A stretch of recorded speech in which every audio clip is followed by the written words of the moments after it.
sommes lundi 12 janvier 2026. Il est temps de vous informer sur Sana TV. Chers auditeurs et auditrices, bonjour et bienvenue sur ce flash d'information. À la présentation, Félima Sanoui. Et voici le sommaire. Niger, libération des 5 travailleurs indiens après 8 mois de captivité. Bafoullabé, l'usine Stone de l'entrepreneur Ibrahima Diawara, de nouveaux prises pour cible. Et ensuite 5 ans de prison pour Mahamadou Hawa Gassama à Abidjan. Vous aurez également droit à 2 actualités hors de nos frontières et une page sport. Comme je vous l'annonçais tout à l'heure dans les sommaires, les 5 ressortissants indiens enlevés il y a 8 mois par l'État islamique de la province du Sahel ont été libérés, a annoncé le ministère des Affaires extérieures. Originaires de l'État du Jharkhand, les ex-otages font actuellement objet d'un examen médical complet. Des dispositions logistiques sont en cours pour finaliser les formalités administratives et assurer leur rapatriement prochain. Pour l'heure, les conditions exactes de leur libération n'ont pas été communiquées par les autorités. Le secteur malien est une nouvelle fois endeuillé par l'insécurité.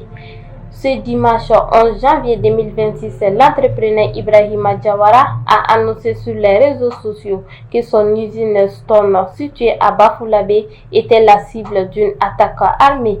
Notre usine Stone de Bafoullabé est sous le feu du groupe armé terroriste GAT. Pour la deuxième fois, a publié le chef de l'entreprise sur sa page Facebook sans toutefois donner des détails sur le bilan humain ou matériel pour le moment.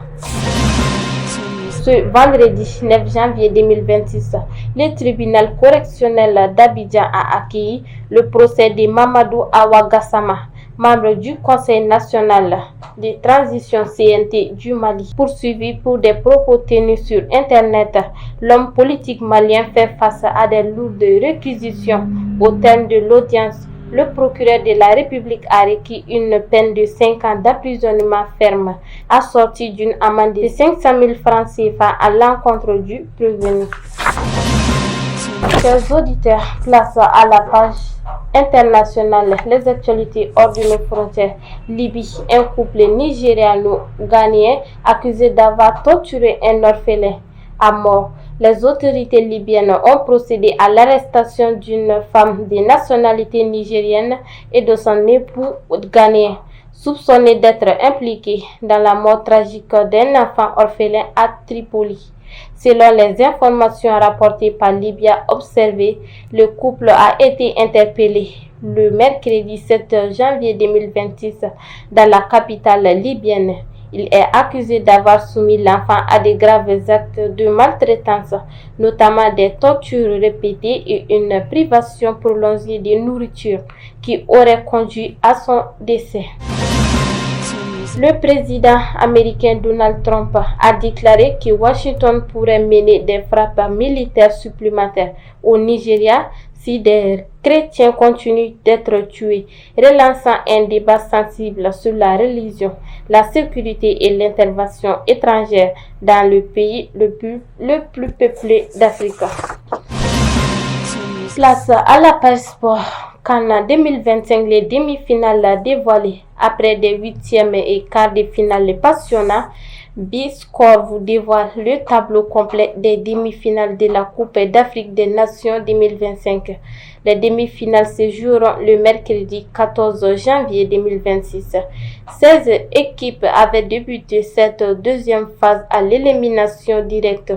Et nous connaissons les 4 dernières sélections qui peuvent opter à la victoire finale. Les pharaons égyptiennes qui affronteront les lions de la Teranga du Sénégal, tandis que de l'autre côté, les lions de l'Atlas du Maroc affronteront les super aigles du Nigeria.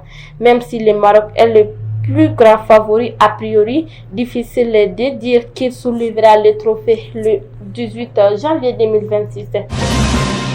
Mesdames et messieurs, c'est tout pour ces flashs d'informations. Merci à vous de l'avoir suivi et à bientôt.